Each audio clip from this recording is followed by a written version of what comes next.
जी बेटा, और मैं रेडिंग इंटरेस्ट के बारे में आप लोगों को बता रहा हूँ कि अगर हमारे पास एग्जाम में रेडिंग इंटरेस्ट का क्वेश्चन आता है करने के लिए, तो उस कंडीशन में हमको पता कैसे चलेगा कि रेडिंग इंटरेस्ट का क्वेश्चन है। पहला सवाल ये कि बेटा मैंने आपको एग्जाम्पल लिया कि अगर मान लीजिए 30 अप्रैल मेरा पीरियड एंडिंग है, जिसके लिए मैं किसी पार्टी का अकाउंट बना रहा हूँ 30 अप्रैल एंडिंग के लिए, और उस कंडीशन में ड्यू डेट आ जाती है किसी की 10 मई, किसी की ड्यू डेट आ जाती है 15 मई, 20 मई, 10 जून, 15 जून, यानी जब मेरा पीरियड एंडिंग हो रहा है बेटा जी, ड्यू डेट उसके बाद फॉल कर रही है, तो उस कंडीशन में रेड इंक इंटरेस्ट का कंसेप्ट फॉलो होगा। पहली बात। दूसरी बात ये कि अगर ऐसा कोई क्वेश्चन आता है जिसमें जो ड्यू डेट होती है वो after the date of closing the account आ रही है, यानी जिस तारीख में हमारे अकाउंट क्लोज हो रहे हैं, यानी due date of a bill falls after the date of closing the account. जैसे मैंने अभी एग्जांपल लिया कि 30 अप्रैल को मेरे अकाउंटिंग पीरियड क्लोज हो रहे हैं, उसके बाद हमारी ड्यू डेट फॉल हो रही है, तो उस कंडीशन में बेटा नो इंटरेस्ट इज अलाउड। उस पीरियड के लिए हम कोई इंटरेस्ट कैलकुलेशन नहीं करेंगे, यानी वहां पे हम डेज काउंटिंग नहीं करेंगे, उसका इंटरेस्ट कैलकुलेट नहीं करेंगे। आगे हाउएवर जो इंटरेस्ट है, ऐसा नहीं कि इंटरेस्ट कैलकुलेट नहीं होगा, उस कंडीशन में कैलकुलेट नहीं होगा जब ड्यू डेट बाद में आ रही है, लेकिन फिर भी इंटरेस्ट कैलकुलेट होता है। Interest from the date of closing, यानी जिस तारीख में हमारे अकाउंट क्लोज हो रहे हैं और उस तारीख तक जिस तारीख में हमारी ड्यू डेट है, यानी मान लीजिए किसी पार्टी को 10 मई को पैसा देना है, मैं अब एग्जाम्पल ले रहा हूं, मेरे अकाउंट क्लोज हो रहे हैं 30 अप्रैल को और किसी पार्टी को पेमेंट देनी है 10 मई को, तो बेटा जी पहली बात तो ये कि नॉर्मली उसका इंटरेस्ट हम कैलकुलेट नहीं करेंगे, लेकिन उसका रेड इंक इंटरेस्ट कैलकुलेट होगा।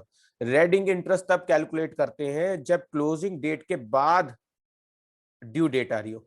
तो हमारी क्लोजिंग डेट 30 अप्रैल है और ड्यू डेट आ रही है बेटा जी 10 मई, तो उस कंडीशन में हम 30 अप्रैल से 10 मई तक का जो इंटरेस्ट कैलकुलेट करेंगे उसे बोलेंगे बेटा जी रेड इंक इंटरेस्ट। ये बात आपको समझ में आई? तो रेड इंक यस इंटरेस्ट के सर। क्वेश्चन की पहचान क्या है? पहली पहचान तो ये कि जिस तारीख में आपका अकाउंटिंग रिकॉर्ड्स क्लोज हो रहे हैं उसके बाद अगर ड्यू डेट आ रही है तो वहां पे रेड इंक इंटरेस्ट का कंसेप्ट कैलकुलेट होगा। पहली बात। दूसरी बात कि ऐसे क्वेश्चन में आप उस डेट का इंटरेस्ट कैलकुलेट नहीं करेंगे नॉर्मली, लेकिन उस जो ड्यू डेट, जिसकी ड्यू डेट अकाउंटिंग ईयर के बाद फॉल हो रही है, उसका रेड इंक इंटरेस्ट कैलकुलेट करेंगे।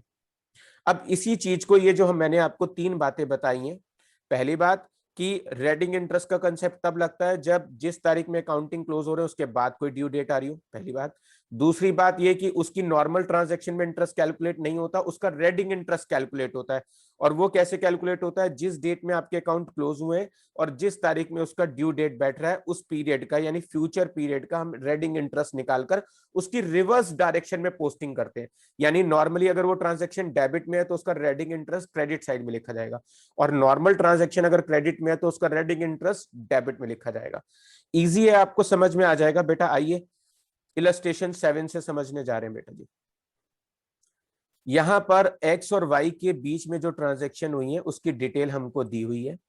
यहां पे लिखा है 1 अप्रैल में अमाउंट पेबल बाय एक्स, यानी ये पैसे बेटा किसको देने हैं? एक्स को देने हैं। अमाउंट पेबल बाई एक्स लिखा है बेटा जी, ये पैसे एक्स को देने हैं। और यहां पर लिखा है एक्स की बुक्स में रिकॉर्ड बनाएंगे हम। रेंडर्ड का मतलब होता है जो पार्टी रिकॉर्ड भेजेगी उसकी बुक्स में हमें रिकॉर्ड बनाने हैं, तो हमें एक्स की बुक्स में रिकॉर्ड बनाने हैं बेटा जी, इसलिए हमने एक्स को बाद में लिखा। एक्स को हमने बाद में लिखा। और हमारी जिस पार्टी से रिलेटेड ट्रांजेक्शन चल रही है, जैसे हमारी ट्रांजेक्शन तो वाई से रिलेटेड चल रही है, तो वाई का जो नाम है वो हम स्टार्टिंग में लिखेंगे। तो ये तो पहला क्लियर कि हमने किसकी बुक्स में बना रहे हैं? एक्स की बुक में। किससे रिलेटेड डीलिंग हो रही है? वाई से रिलेटेड। ये हमारा पहला क्लियर हुआ। अब एक्स को कितना पैसा देना है बेटा जी? एक्स को पैसा देना है तो इट मींस एक्स के लिए क्या है? वाई क्रेडिटर बन गया, क्योंकि हमें जिसको पैसा देना होता है हम उसको क्रेडिटर कहते हैं और उसका क्रेडिट बैलेंस होता है। तो कितने पैसे देने हैं? 10,000। तो बेटा जी मैंने 1 अप्रैल की डेट यहाँ पे मेंशन की, 1 अप्रैल की डेट मैंने मेंशन की और 10,000 रुपए का मैंने बैलेंस दिखा दिया बेटा जी। ये मैंने 10,000 रुपए का बैलेंस दिखा दिया कि 1 अप्रैल को बेटा जी मुझे 10,000 रुपए देने हैं। अगर पैसा देना है तो बेटा जी लाइबिलिटी हुई, और लाइबिलिटी के कौन से बैलेंस होते हैं, क्रेडिट बैलेंस होते हैं। तो ये मैंने यहाँ पर 10,000 रुपए लिख दिए। अभी मैं आपको सिर्फ ट्रांजैक्शन को डेबिट और क्रेडिट में पोस्ट करना सिखा रहा हूं बेटा, अभी डेज कैलकुलेशन पे नहीं भागेंगे हम। नॉर्मली हम पहले क्वेश्चन को समझ रहे हैं। तो बेटा जी ये पैसे मुझे देने थे, इसलिए इसका बैलेंस मैंने क्रेडिट साइड में लिखा। उसके बाद मुझे received acceptance from of x, यानी रिसीव्ड एक्सेप्टेंस ऑफ एक्स, यानी एक्स ने एक्सेप्टेंस दी बेटा जी। अभी हम लोगों ने एक्सेप्टेंस किसको दी है, वाई को। तो जनरल एंट्री क्या बनाएंगे, रिसीवर है वाई और एक्सेप्टेंस दे रहे हैं, तो बेटा लिखेंगे टू बीपी। तो Y to BP, BP credit है तो बेटा किस साइड लिखेंगे, डेबिट साइड। तो बेटा जी मैंने डेबिट साइड में देखो बीपी लिख दिया। मैं आपको नॉर्मली जनरल एंट्री से समझाता हुआ चल रहा हूं। ये 7 अप्रैल की ट्रांजेक्शन है, और यहाँ पर हम लोगों को बेटा जी बीपी दिया हुआ है, और इसकी ड्यू डेट बेटा जी 10 जून बैठेगी। 2 महीने लिखे हुए हैं यहाँ पे क्वेश्चन में, यानी इसकी पेमेंट 2 महीने बाद होनी है। तो मैं हाथ के हाथ आपको ड्यू डेट कैलकुलेट करना सिखा देता हूँ। ड्यू डेट कैसे कैलकुलेट करें, 7 अप्रैल से 2 महीने गिनने। 7 अप्रैल, 7 मई, 7 जून, 3 दिन एक्स्ट्रा, 10 जून। बेटा जी ड्यू डेट आ गई 10 जून। आया आपको ड्यू डेट समझ में, 10 जून कैसे आया? यस जी बेटा आगे चलेंगे। अब हमें बी आर रिसीव हुआ है वाई से। हमें एक बी आर जो कि एक्सेप्टेड बाई वाई, यानी वाई से हमें मिला था, वो फेब्रवरी में हमें मिला था, जो जिसकी पेमेंट हमें आज मिल गई है। बेटा जी अगर वो फेब्रवरी में हमें बिल मिल चुका है तो मैं उसके डेज कैलकुलेशन ऑलरेडी कर चुका हूँ। आज तो सिर्फ ये है कि बी आर के बदले में मुझे पैसे मिले। तो जब बी आर के बदले में पैसे मिलेंगे तो मेरे पास आएगा कैश और जाएगा बी आर। तो cash account debit to B R, इसमें कहीं भी वाई का नाम नहीं आ रहा, इसलिए इस वाली ट्रांजैक्शन को मैंने वाई के लेजर में शो नहीं किया। यानी ये ट्रांजैक्शन मैं यहां पर इस वाले लेजर में बेटा शो नहीं करने वाला हूं। ये यस वाली जो ट्रांजैक्शन है मैं इसे लेजर में शो नहीं कर रहा हूं। मैं एक बार फिर से आपको लॉजिक बता रहा हूं कि मैं इस ट्रांजैक्शन को क्यों शो नहीं कर रहा हूं।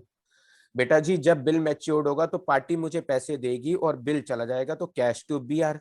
वाई का नाम ही नहीं आया तो वाई के लेजर में इसकी पोस्टिंग नहीं होगी बेटा जी, इसलिए इसकी पोस्टिंग इसमें कहीं भी नहीं की गई है।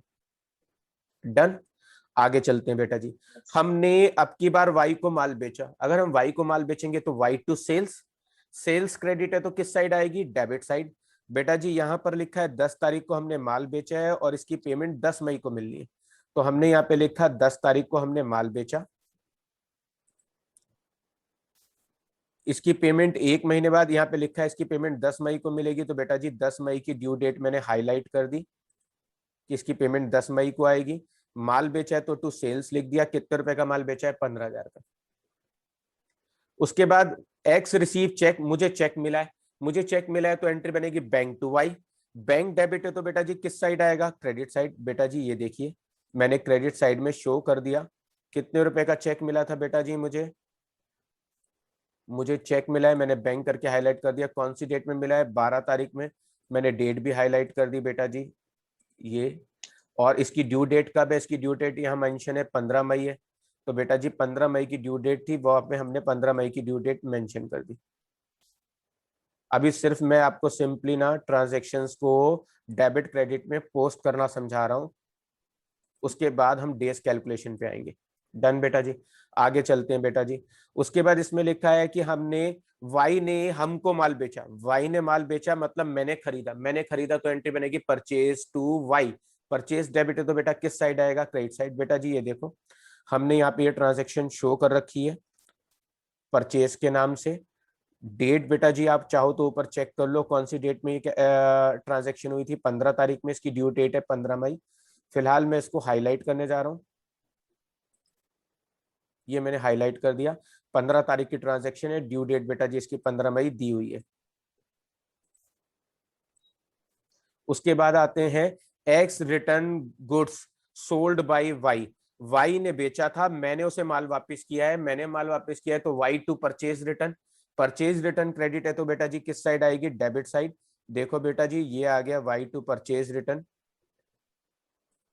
ये परचेज रिटर्न आ गया।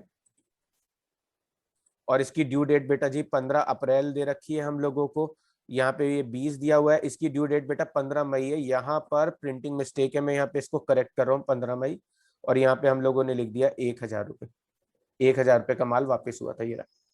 उसके बाद आता है 20 तारीख को बिल एक्सेप्टेड हुआ है, इसकी ड्यू डेट बेटा जी यही है, यानी इसकी ड्यू डेट नहीं दी हुई तो इसकी ड्यू डेट यही डेट बनी जाएगी। तो 20 तारीख को हमें बिल मिला है, तो BR to Y, BR debit है तो किस साइड आएगा, क्रेडिट साइड बेटा जी, sorry B, bill accepted by Y, bill accepted by Y, Y ने बिल एक्सेप्ट किया तो मेरे पास एंट्री बनेगी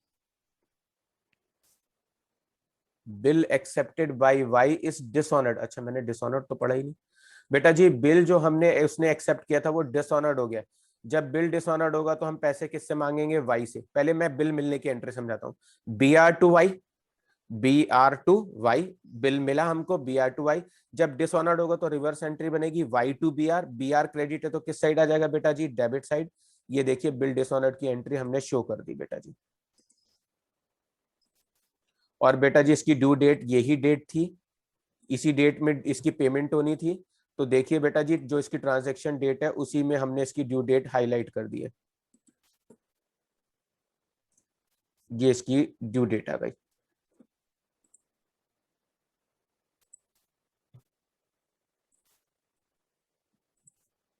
लीजिए बेटा जी, सारी ट्रांजैक्शन हो गई। सबसे पहले आप ये देखो कि ये चीजें आपको समझ में आई या नहीं आई।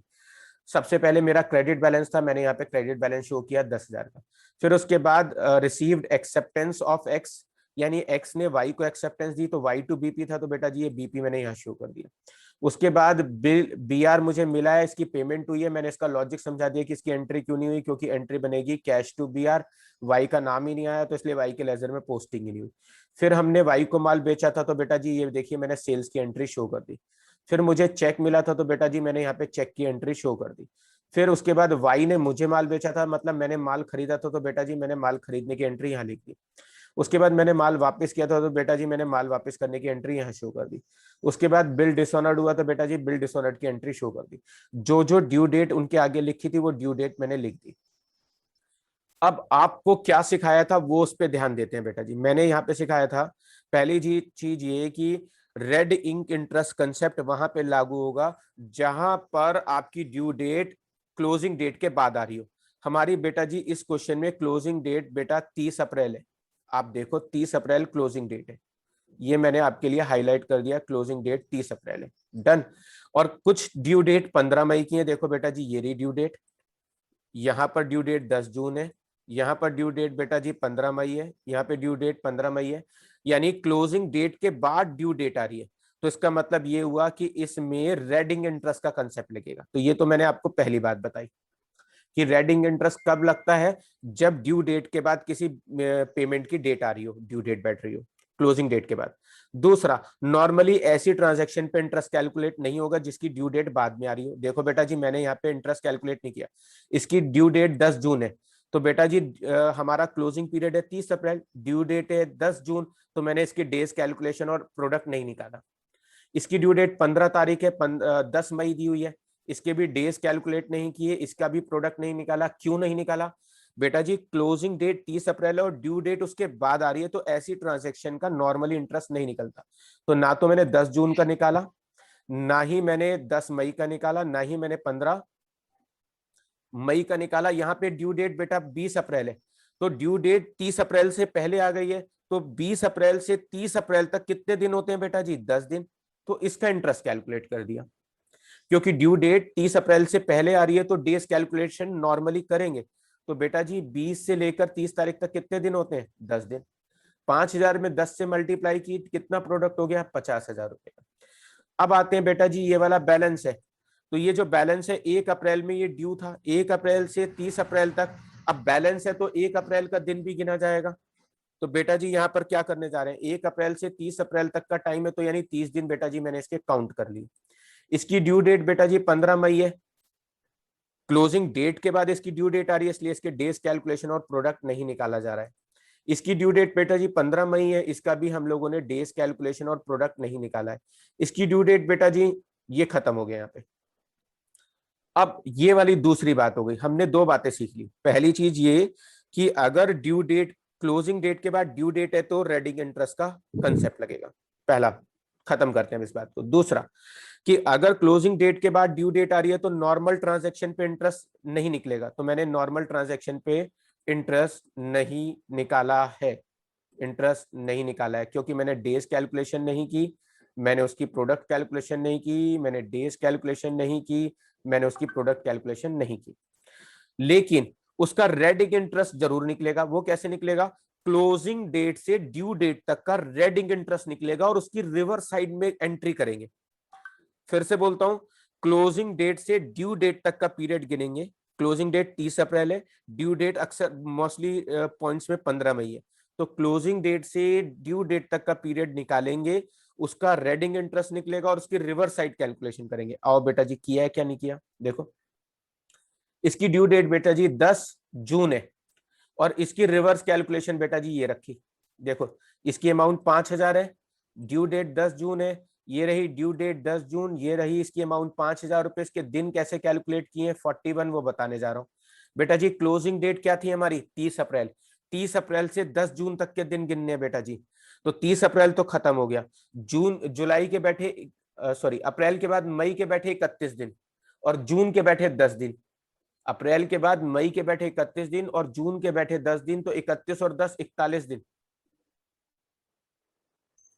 5000 में 41 से मल्टीप्लाई किया बेटा जी, कितना प्रोडक्ट आ गया 2,05,000।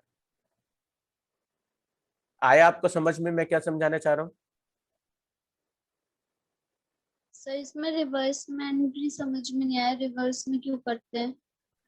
बेटा वो मैं आपको समझा दूंगा, अभी तो आप मेन चीज पे ध्यान दो कि आपको जो रेडिंग इंटरेस्ट है, रेडिंग इंटरेस्ट दिया हुआ है, वो रेडिंग इंटरेस्ट का कंसेप्ट समझ लो। नॉर्मल जिसकी ट्रांजैक्शन ड्यू डेट के बाद आ रही है, क्लोजिंग डेट 30 अप्रैल है, क्लोजिंग डेट के बाद अगर ड्यू डेट आ रही है तो उस नॉर्मल ट्रांजैक्शन का इंटरेस्ट नहीं निकलता है क्योंकि उसकी ड्यू डेट इस पीरियड में आई नहीं रही थी, बाद में आ रही है, तो उसका इंटरेस्ट जो है बेटा जी नॉर्मल ट्रांजैक्शन का इंटरेस्ट कैलकुलेट नहीं होता। अब उसका रेडिंग इंटरेस्ट जो निकलता है वो रिवर्स डायरेक्शन में निकलता है। अब यहां पर 10 जून ड्यू डेट दी है तो दिन कैसे गिने, 30 अप्रैल तक हमारी एंडिंग हो चुकी थी, मई के 31 दिन, 10 दिन जून के, तो टोटल कितने हो गए 5000 इंटू 41, मैंने इसका प्रोडक्ट निकाल लिया। ऐसे ही इसकी ड्यू डेट 10 मई है तो 30 अप्रैल के बाद से 10 मई तक के दिन गिनने, तो बेटा जी मई के 10 दिन बैठे।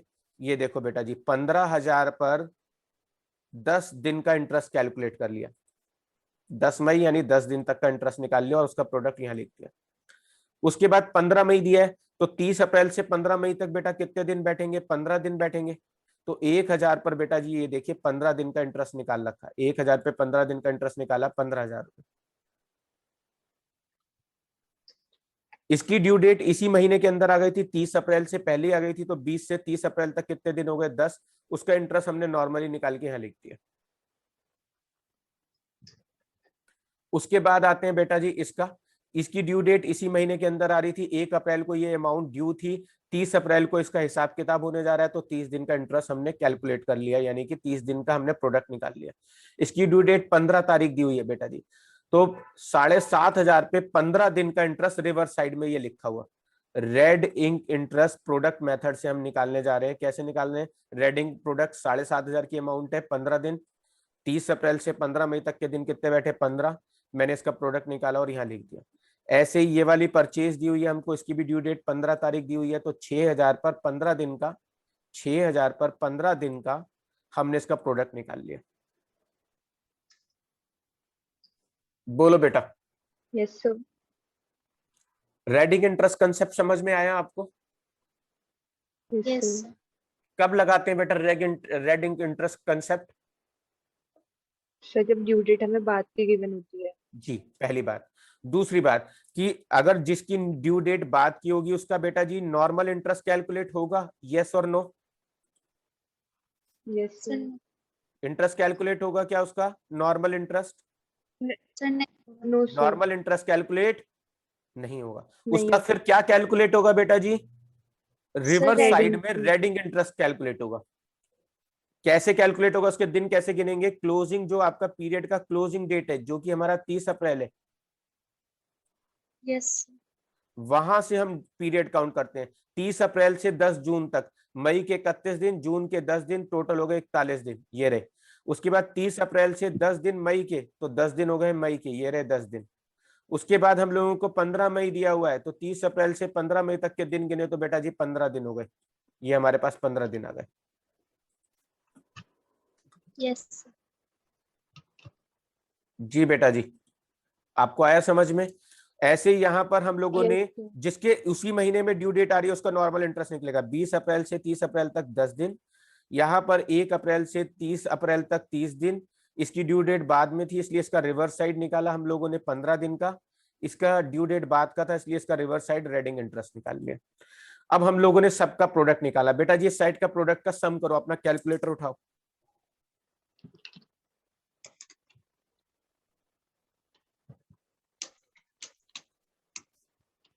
3 लाख रुपए प्लस 2,05,000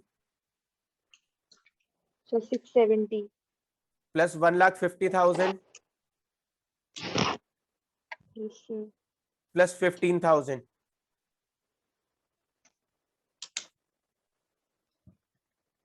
टोटल 6,70,000 आ रहा है। Yes Yes, sir. माइनस करिए इस साइड का प्रोडक्ट का बैलेंस, 50,000 रुपए माइनस करिए। Yes, sir. 1,12,500 रुपए, Yes, sir. 90,000 रुपए, Yes, sir. बैलेंस कितना बचा? 4,17,000। बेटा जी ये 4,17,500. पैसे मुझे देने हैं। सर आपको कैसे पता चला देने हैं? बेटा जी क्रेडिट साइड का टोटल ज्यादा आता है तो देने हैं, और डेबिट साइड का टोटल ज्यादा आता है तो लेने हैं। Debit is the debtor, credit is the creditor. तो ये पैसे मुझे देने हैं। मैंने देखो इस वाले बैलेंस पर 4,17,000 पर 4,17,000 पर 10% के हिसाब से एक दिन का इंटरेस्ट निकाल लिया, क्योंकि प्रोडक्ट मेथड से 1/365 करते हैं। इसका इतना इंटरेस्ट निकला, इतने रुपए इंटरेस्ट के मुझे और देने पड़ेंगे, ये मैंने इंटरेस्ट कैलकुलेट कर लिया। इतने रुपए इंटरेस्ट के मुझे देने पड़ेंगे। इस साइड का टोटल किया, इस वाले टोटल में से यहाँ पे टोटल लिखा, इस साइड का टोटल किया, इस साइड का टोटल किया। अब मैंने जो टोटल बड़ा था उसमें से छोटा टोटल घटा के डिफरेंस निकाल लिया। आया आपको समझ में? तो रेडिंग इंटरेस्ट सर में इसमें तीन। हाँ जी बेटा। सर इसमें हमने जो ईयर है वो 365 लिए, मतलब डेज 365 लिए, 366 क्यों लिए? डेज बेटा 365 365. Okay okay okay sir. Question में बेटा मेंशन था। Okay sir. ओके. ठीक है बेटा। तो मैं 3 बातें एक बार फिर से रिपीट करूं। पहली बात मैंने आपको बताई, क्लोजिंग डेट के बाद अगर ड्यू डेट आ रही हो तो रेडिंग इंटरेस्ट कंसेप्ट लगता है, ये पहली बात हुई। दूसरी बात मैंने बताई कि नॉर्मल ट्रांजैक्शन पे जिसमें ड्यू डेट बाद में आ रही होती है, नॉर्मल ट्रांजैक्शन पे इंटरेस्ट नहीं निकलता। लगता. तीसरी चीज कि इन वाली डेट्स पे रिवर्स साइड में इंटरेस्ट निकलता है। अब सवाल आता है सर रिवर्स साइड में क्यों लिख रहे हैं? बेटा जी ये मैं क्या कर रहा हूं, उस पीरियड का इंटरेस्ट पहले से चार्ज कर रहा हूं जो फ्यूचर में है, फ्यूचर में। यानी मैं उसका नेट डिफरेंस इंटरेस्ट निकालकर उसको अभी एडजस्ट कर रहा हूं 30 अप्रैल में। लेकिन ये इंटरेस्ट जो इंटरेस्ट जिस पीरियड की मैं कैलकुलेशन कर रहा हूं वो फ्यूचर का पीरियड है, और जब मैं फ्यूचर का रिकॉर्ड बनाऊंगा वहां पर भी मुझे उस पीरियड की कैलकुलेशन शो करनी होगी। तो जब हम किसी एडवांस पीरियड की कैलकुलेशन करते हैं फ्यूचर पीरियड के लिए, तो उस कंडीशन में हम इसकी कॉन्ट्रा एंट्री दिखाते हैं। यानी इसका मैं फ्यूचर में जब मई और जून का रिकॉर्ड बनाऊंगा तब मैं उसकी सही एंट्री यहां पर पोस्ट करूंगा, क्योंकि वो उस पीरियड में ड्यू हो रहा होगा। समझ गए? इसलिए मैं जब वहां पर ड्यू करूंगा, और मैंने ये एडवांस में उसका इंटरेस्ट पहले से ही चार्ज कर लिया है, इसलिए इसकी रिवर्स एंट्री कर रहे हैं। यानी अगर आप किसी फ्यूचर पीरियड का पहले से इंटरेस्ट चार्ज कर रहे हो, जब आप वो रिकॉर्ड बनाओगे तब वहां पे भी उसको शो करना पड़ेगा, इसलिए हम इसकी रिवर्स एंट्री शो कर रहे हैं। सिर्फ ये लॉजिक होता है इसका, और कोई लॉजिक नहीं है। Okay sir. जी तो बेटा। इसमें जो किया हुआ है वो हमें देना है, मतलब सर पहले तो जब आपने कराया था उसमें अगर डेबिट साइड आ रहा होगा तो वो हमें लेना होता है। डेबिट साइड का और यहाँ प्रोडक्ट, बेटा डेबिट साइड के प्रोडक्ट का टोटल ज्यादा आ रहा है तो लेना है, क्रेडिट साइड के प्रोडक्ट का टोटल ज्यादा आ रहा है तो देना है। आप देखो ना, कोई सा भी इलस्ट्रेशन, अब अगर हम पीछे वाले इलस्ट्रेशन पे आ जाएं, प्रोडक्ट मेथड का जो भी क्वेश्चन होगा, ये हमारा शायद पहला वाला इंटरेस्ट था, ये हमारा इलस्ट्रेशन 1 था इंटरेस्ट, ये रहा प्रोडक्ट मेथड। बेटा जी यहाँ पर देखिए, इस वाले प्रोडक्ट का टोटल ज्यादा आ रहा था और इस वाले प्रोडक्ट का टोटल यहाँ पर कम आ रहा था, तो हमारा प्रोडक्ट का बैलेंस इधर बचा 30,250। तो ये मेरा डेबिट बैलेंस ज्यादा आ रहा है, तो मैंने इंटरेस्ट लिया तो बेटा जी मैंने इंटरेस्ट कहाँ लिखा? डेबिट साइड में, क्योंकि इतना इंटरेस्ट मैं लूंगा, क्योंकि मेरा डेबिट बैलेंस निकल रहा है प्रोडक्ट का। और जो अभी हमने रेडिंग इंटरेस्ट वाला क्वेश्चन किया है, जो रेडिंग वाला इंटरेस्ट का क्वेश्चन किया है, उसमें मेरा बैलेंस बेटा जी क्रेडिट साइड का बच रहा है, तो यानी क्रेडिट साइड का टोटल ज्यादा है, तो क्रेडिट बैलेंस है, तो इसका इंटरेस्ट मैंने दिया।